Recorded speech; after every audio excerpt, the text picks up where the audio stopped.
Hello, everybody, and welcome to Unhealthy Policy. This is a podcast where we're going to be talking about what kind of policies are occurring at the national level and how those impact people on the ground and whether they're helpful or harmful, or healthy or unhealthy. witty or not witty. And I think we're going to generally be not witty on this podcast, so get ready for it. I'm one of the co-hosts. My name is David Roach, and I'm an infectious disease doctor. I'm Jake. I'm also an infectious disease doctor. My name is Wilfredo. I'm your third infectious disease doctor, and it's good to be here.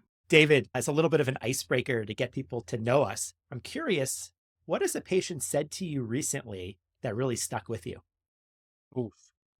I get a lot of these. For some reason, I don't know why, but patients, they just say stuff to me.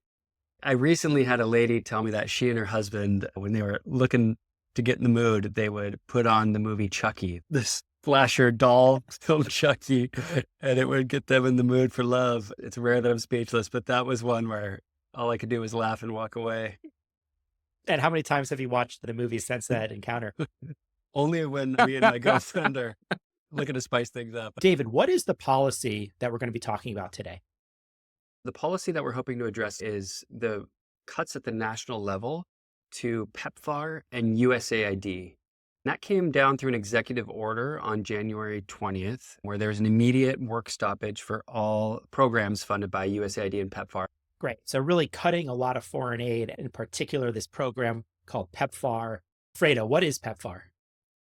PEPFAR is the President's Emergency Plan for AIDS Relief, and it's a program that was founded in the early 2000s by the Bush administration at the time.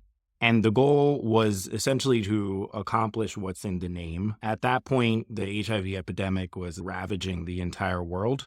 The U.S. decided that it was going to leverage funds to respond to the HIV epidemic. There's a lot to unpack in that name, PEPFAR. And really, it's about AIDS relief. So I want to spend a little bit of time talking about what is HIV, what is AIDS, how they're related, and what that looked like in 2003. To give us a better understanding of how we went from where we were to where we are now. HIV stands for Human Immunodeficiency Virus, and AIDS stands for Acquired Immunodeficiency Syndrome. HIV is a virus itself. It's similar to like influenza. It's a virus. It's a type of pathogen, and it gets inside our immune cells and it integrates, so it joins into the DNA of our cells, and it stays there forever. And what happens is because it's in the immune cells over time, if it continues to replicate, those immune cells die. And then you end up not having an immune system anymore. And that opens your body up to getting infected from other types of pathogens that normally we're able to fight off. But because this virus has destroyed your immune system, these other infections can come in. And that's what we call AIDS, where you have this immunodeficiency syndrome, where you're very susceptible to other types of infections. So HIV is distinct from AIDS, but HIV causes AIDS.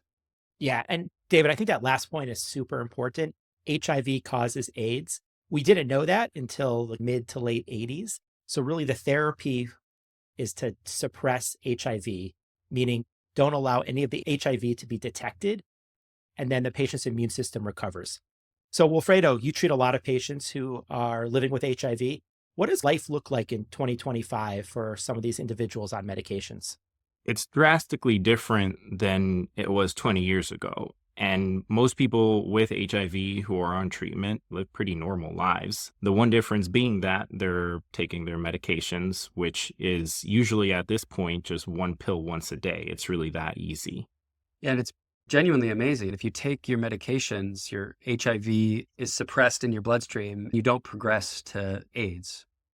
Yeah, quite incredible. There's not many things in medicine where treatment is 100% effective and you'll live a completely normal, full life, versus if you don't have these medications, pretty much 100% of people end up dying over the course of years to decades. And one of the other benefits of being on these medications is not just to you as an individual, but it also prevents the spread of the virus. So in order for the virus to spread from one person to the next, it has to be at a certain level in the bloodstream, what we call detectable. And if we're on these HIV medications, the virus is suppressed. We say U equals U, or undetectable equals untransmittable. So if you're on medications, you won't get sick from it and you won't transmit it. Fredo, now that we've learned a little bit more about what is HIV and what is AIDS, what do you think George W. Bush was thinking when creating PEPFAR? What was the motivation behind PEPFAR? In 2003, when the Bush administration decided to start this program, we were in a situation where the US had access to these truly revolutionary drugs at the time that allowed us to control HIV. But the rest of the world either had no access to these medicines whatsoever or were using medications that were much less effective at treating HIV. So the plan truly was to take these new revolutionary HIV drugs and make sure that they were accessible to the rest of the world, because we appreciated that was really the only way that we were truly going to end the HIV epidemic. Just to reiterate, HIV really was a death sentence before these medications were developed in the 1990s. Fredo, how are PEPFAR and USAID connected? USAID, everybody's talking about it now. It's like in the news. I would have never thought that this would have gone so mainstream. But USAID is the United States Agency for International Development. And it is what the name says it is. It's an agency that does work abroad on behalf of the United States with the goal of improving international development. And part of their focus is on improving healthcare globally. With regards to PEPFAR, the way I think about it is that it's the funding mechanism, so the purse and the planning mechanism. And then USAID functions more as the implementing organization. So they take those funds, they actually go to these other places across the world, work with several partners, whether that's governments, international organizations, other healthcare delivery entities, to make sure that money goes to delivering the HIV programs. And just to touch on that, Wilfredo, what are these programs that are being funded? It's really everything, David. And that's part of why this has been so shocking and destabilizing, because an HIV program is everything from getting a medication into the hands of a patient who's then going to take it, to everything that's upstream from that, the supply chains, the laboratories, the staff that are going to do the work, the buildings where it's going to happen, the equipment that people are going to use. It's really the whole entire spectrum of what it takes to take a medication and get it to a patient. From the United States all the way down to all these countries, all that infrastructure, those supply chains, USAID really handles. Definitely. And they're also paying for a ton of the medications themselves, which has now become a huge issue. Yeah, I think that's really important and sometimes difficult to appreciate from the outside, is how much work goes into actually getting medications delivered to patients where they'll take them. That whole pipeline to create a drug, deliver a drug, get a patient in the clinic to take the drug, and then watch and make sure that drug's having an effect.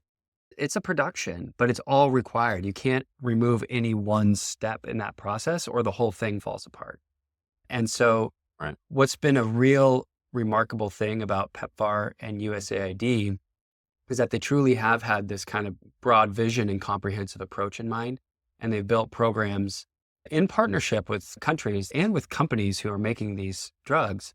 They've built these longstanding collaborative efforts from the ground up over decades in order to make this happen. And I think really emphasizing that this is grueling work that takes years to build up, the human infrastructure, the laboratory infrastructure, enrolling patients. And I think that is really an important point to note, because that's been one of the major successes of PEPFAR, in my opinion, is that they've been able to manage that in a sustained fashion for 20 years.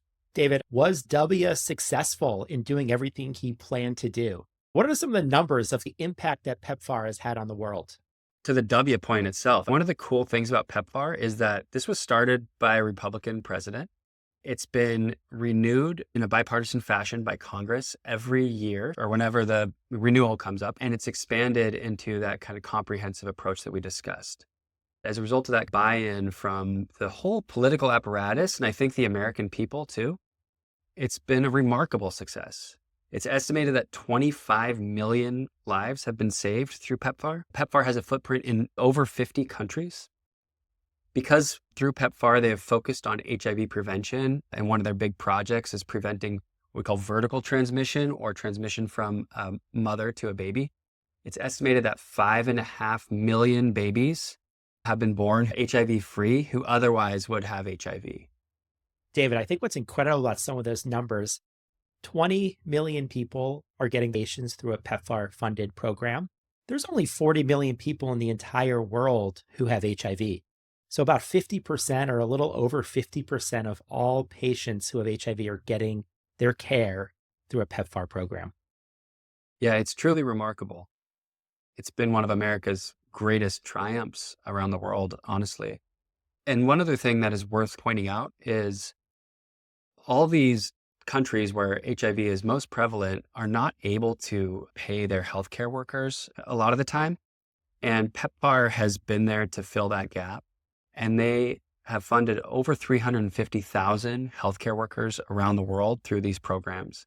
And so that's just been a major benefit to global health and preventing spread of HIV, this epidemic of HIV. And I think it's worth patting ourselves on the back for that as a country and giving W a high five next time you see him. Yeah, I just want to highlight one other stat. 70 million people got tested for HIV last year through a PEPFAR-funded program. Having access to testing is extremely important. And David, to your point earlier, the people who know they have HIV on their medications and are undetectable, they cannot transmit the virus. So I think this is a great program to try to prevent future spread of HIV. And I agree with you. I think it's been a very healthy policy and a very successful one. We've talked about what PEPFAR is and some of the success that it's demonstrated for the world. But what is on the table right now as far as cutting PEPFAR? Just a real quick reminder what that policy might be. Yeah, thank you, David. So we started this episode by talking about the executive action that came down on Inauguration Day that cut funding for most foreign aid, in particular USAID and PEPFAR. About 83 to 90% of the funding is going to be cut. When that cut happened, just to point this out, it wasn't a planned phase down, roll out, hand off to the other countries. It was the opposite. It was an axe that came down and chopped this in half. And I think it's important to consider how that impacted people on the ground. It's great you bring that up, David, because I was actually there when this happened. And just to give you a little bit of background, as I mentioned, I'm an infectious disease doctor. I also do research that is helping us understand how to get these HIV medicines to where they're needed, all with the goal of responding to the HIV epidemic. And most of my work happens in the Dominican Republic. And I went just on a planned work visit to work out of an HIV clinic in the Dominican Republic with the team that I have there. And I showed up to work on Monday morning expecting things to be just totally normal. I'm going to meet with my team. We're going to talk about the agenda for the week. What's the data looking like? What do we need to do?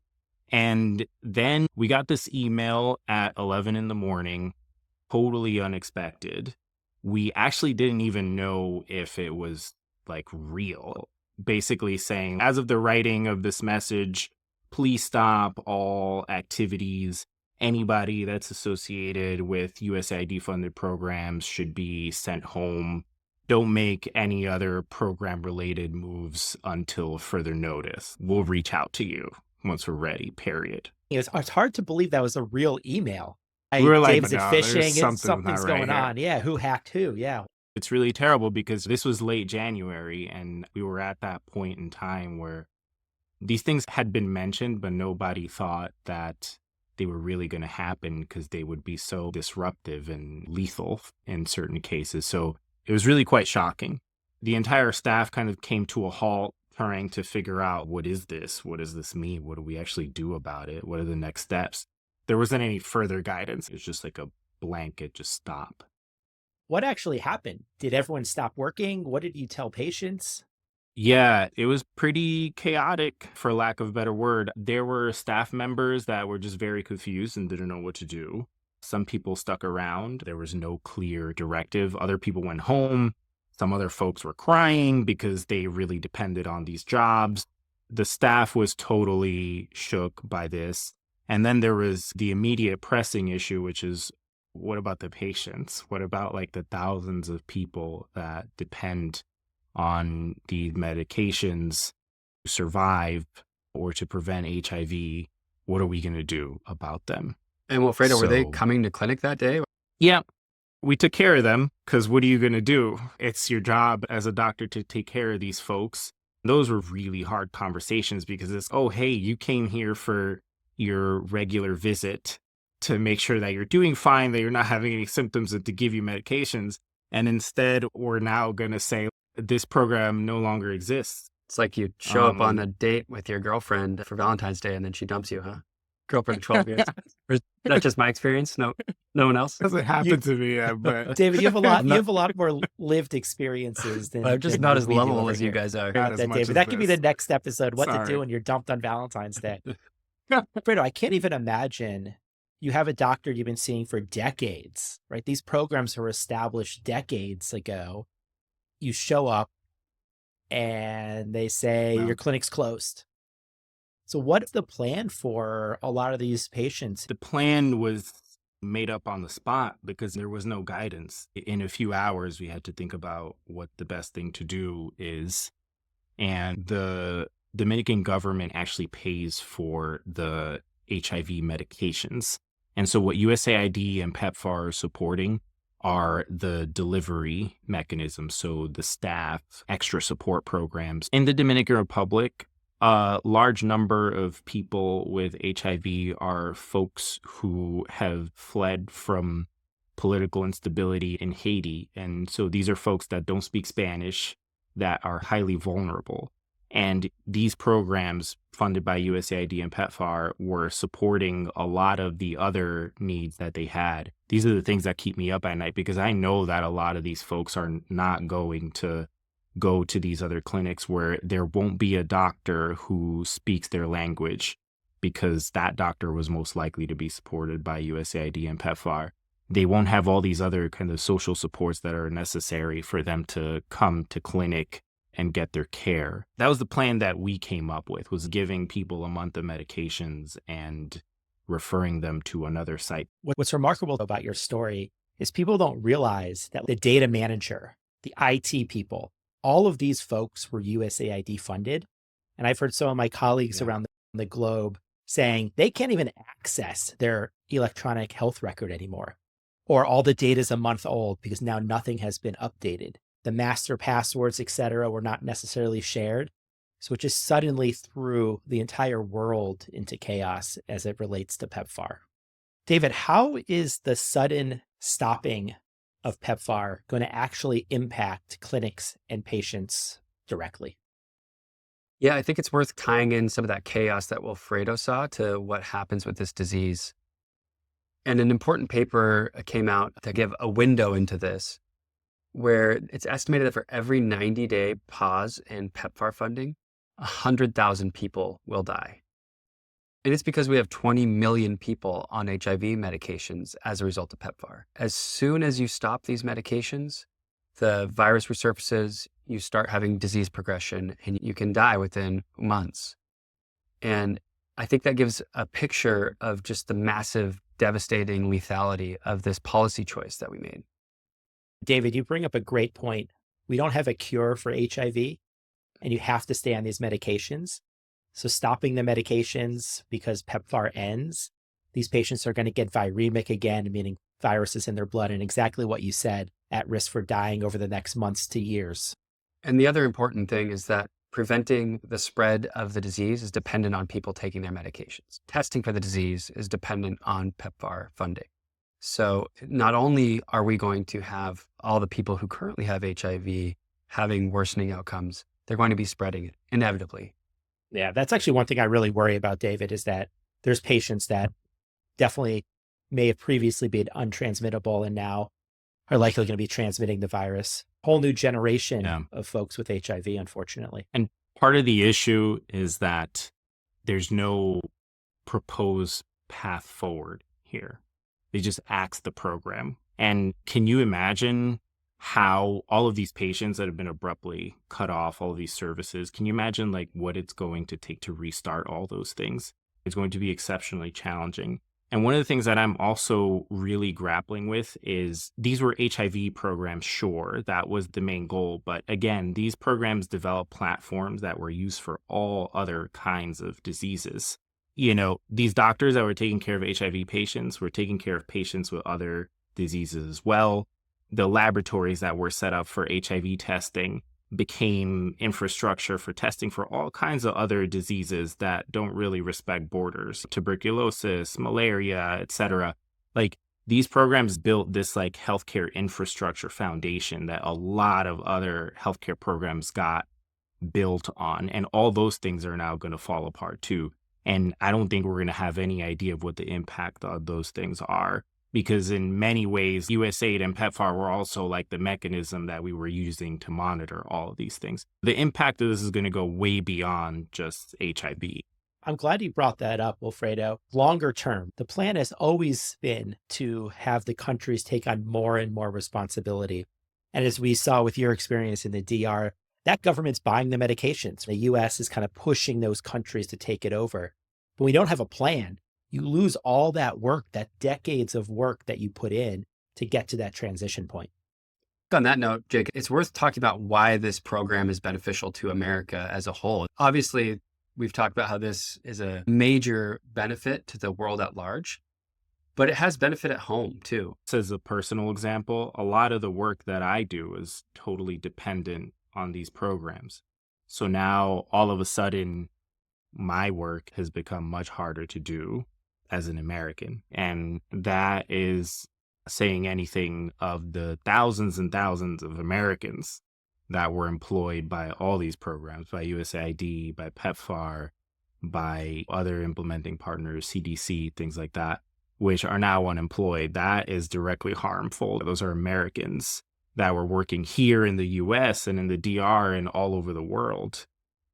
And the reality is that a lot of these programs, they're definitely great for the world. We've talked about the millions of people on medications and all the lives saved. But these programs are also doing things that are good for us here at home, right? You're developing a new HIV medication and you need to test it to make sure that it works. Chances are you're probably doing those studies in South Africa or Uganda or the Dominican Republic, where there are people with HIV. Where do people think the research happens? You're doing this in clinics that Yeah. have been built through this PEPFAR funding. And that way, you know that they have everything that is required to understand whether the medications that you're giving are working. These drugs that we're developing, these miracle drugs that honestly, there's a path forward to ending the HIV epidemic. And all of that work happened as a result of American kind of innovation for sure, but also American investment into this global healthcare infrastructure. And we're direct beneficiaries of that. Yeah, David, we were so close to ending the HIV epidemic. There's a new medication called lenacapavir. It's an injection that you take once a year and it prevents HIV. And that data just came out. Without all of these research programs, the infrastructure, it's unclear how we're going to implement this new drug. And I think the other thing that America benefits from this is we are showing our hand in these clinics. People know that this is USAID. They know that this is an American program that saying Canadian AID. It's not Canadian. No, it's not Canada. Not Canada Aid. And even if some other country moves in to pick up the slack, like Canada, assuming they're not the 51st state, then I think we lose our opportunity to have that influence and to have that contribution. And that's just an abdication of an opportunity. It's a real negative for us as a country on the world stage. I'll tell you, David, people are really pissed off in the DR, feel betrayed, which they have been. Like, with this precisely what we did. We pulled the rug out of under the entire world. And it's resulted in just a lot of trust being lost. And it's going to take a very long time for us to get that back. And I don't think that's good for the US in any way. Why would countries partner with the US for any infrastructure if on the whim it can be pulled away with absolutely no warning? Yeah, that girlfriend who dumped me on Valentine's Day, she called me back later and wanted to get back together, but couldn't trust her anymore. You're really thinking about this person. It's a good thing we can do cuts and edits because I had a 5-minute cry just now. Now that we're back after David's crying, the other thing about the reason this is good for America and Americans is that infections don't respect borders. People probably remember the Ebola outbreak in 2014. A lot of the infrastructure that PEPFAR created was used to monitor and try to rein in Ebola. Having Americans and American-funded programs on the ground is just so good for so many reasons.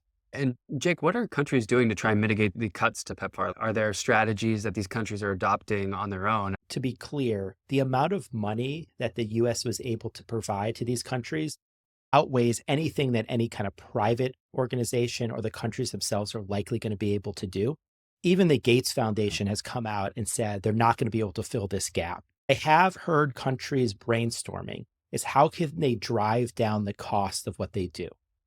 So some countries are thinking about, instead of giving a patient a medication every day, what if we give a medication 3 or 4 times a week? Instead of giving a whole dose, what if we buy pill cutters and cut the pills in half and taking a half dose every day?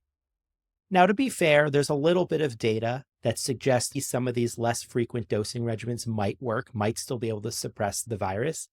But by no way have these been studied long-term. We counsel our patients every time we see them in visit to not miss any doses because we're so concerned about resistance and kind of viral rebound. I could imagine a family who maybe only has half as many medications as they usually get and debating whether or not to split medications with their kids or their other family members. Kind of a devastating decision.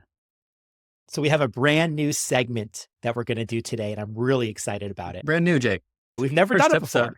episode. There. It is the first Technically. episode. It is the first episode. It's called, Is It Healthy or Unhealthy Policy? And we're going to go around and I want you to mention what is the one thing that really stuck with you from this episode? And if you think that contributes to this policy being healthy or unhealthy. And the policy we're talking about is cuts to USAID and PEPFAR. David, why don't you go first? The thing that really stuck out to me is that PEPFAR has resulted in 5.5 million babies being born HIV free. Those kids never had to say in any behaviors or anything in their lives that would have been able to prevent HIV for them. And this program did that. And I worry that fast forward into the future, there's going to be an entire generation of children who are born with HIV as a result of America changing their policy and pulling the rug out from underneath these other countries. So healthy or unhealthy? I would call that unhealthy policy, Jake. Wilfredo, what really stuck with you from this episode? Yeah. So for me, Jake, it's the 26 million lives saved. Say that's pretty healthy policy. Yeah. That's Incredible. over 1 million lives saved per year. So healthy policy for what W did, unhealthy policy for the executive action. And Jake, how about yourself? What's if you had to pick one? I agree with both of you. I think those are excellent points. For me, it's really the infrastructure that has been destroyed. We can't rebuild that in days or weeks. It's going to take years. It's crazy to me. Just, Fredo, again, thinking about your experience, people in these clinics are not making a lot of money, the healthcare workers. Let's be honest. They want to help people with HIV. They want to help people less fortunate than them. Come on, America, let them help people. And I think that's what's so disheartening about all of this. The amount of money that is going to have this immense of an impact is really minuscule. I do want to be fair in this podcast. There is another side to this story. There is somebody who thought these cuts were a good idea. And I think it's coming from a position of cost and fraud and inefficiencies. So we could probably save a lot of lives for a lot of money doing a bunch of different things. But David, what is the true cost of this program? PEPFAR's annual budget is $4.8 billion, which sounds like a lot of money. It is a lot of money, objectively, of course. But let's think about that in a few different ways. How much would $4.8 billion buy? And by buy, I mean the billionaire unit of yachts. It turns out that the world's most expensive yacht is called the History Supreme, and it costs $4.8 billion. So we could either save 26 million lives, prevent HIV in 5.5 million babies, or buy one billionaire's yacht. Am I friends with the billionaire? Jake, I don't know who you're friends with. You seem to have not billionaire friends, whatever the opposite end of the spectrum is. I think that you, David. Let's look at that from the other direction too. And I want to introduce a new metric to the economic lexicon. It's called the DDCU, or the Dunkin' Donuts Coffee Unit. And we're a Boston-based crew, so we're a little bit partial to Dunkin's here. A DDCU is the number of small cups of black coffee that each American can buy per year. No one drinks small black coffee in Boston. Have you seen the folks on the tea recently? They've got like the 32-ounce, 17 creamers. I don't even know what's put in there. Is it still coffee or is it just cream at that point? Yeah, oddly, this metric does not apply in Boston because, as Jake mentioned, it's 36 ounces of iced coffee, extra cream, extra sugar, middle of winter, doesn't matter. That's the only thing that a true Bostonian or somebody from the South Shore will drink.